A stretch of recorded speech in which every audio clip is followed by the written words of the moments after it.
गोविंद साहिब धाम में मुझे पहली बार आने का अवसर प्राप्त हुआ और संभवतः पहली बार कोई मुख्यमंत्री इस धाम में आया है। कितना पवित्र धाम है। सैकड़ों वर्षों से आध्यात्मिक प्रेरणा का केंद्र बिंदु बना हुआ यह क्षेत्र हम सबको अपनी विरासत के साथ जोड़ने की एक नई प्रेरणा दे रहा है। और मुझे आज बताते हुए प्रसन्नता है, जब मैंने इस धाम में गोविंद साहिब धाम में पवित्र समाधि का दर्शन किया, नवनिर्मित मंदिर में, राम जानकी मंदिर में दर्शन किया, एक आध्यात्मिक अनुभूति मुझे स्वयं होती हुई दिखाई दे रही थी। बहनों और भाइयों, माघ मेले में यहां पे बहुत बड़ा मेला लगता है। लाखों श्रद्धालु आते हैं। सर्दी की ठिठुरन होती है, लेकिन श्रद्धा, अपनी विरासत के प्रति कृतज्ञता ज्ञापित करने का भाव यहां के लोगों में रहता है। और अब यह मेला हमारा राजकीय मेले के रूप में मान्यता प्राप्त होगा। जो हमारे जनप्रतिनिधियों ने कहा है, इस मेले को हम राजकीय परंपरा के साथ जोड़ेंगे, सुविधाओं के साथ जोड़ेंगे।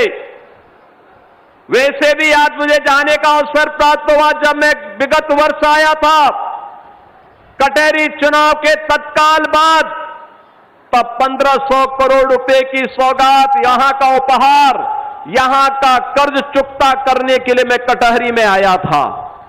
और आज 706 करोड़ रुपए का यह उपहार मैं अंबेडकर नगर वासियों को प्रदान करता हूं। बहनों और भाइयों, विकास कैसे होना चाहिए, विकास का मॉडल कैसे होना चाहिए, यह देखना है तो अंबेडकर नगर में आ जाकर के देख लो।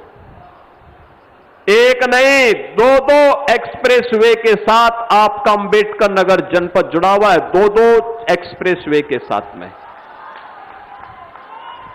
और अभी जिसकी चर्चा यहां पर कुछ देर पहले,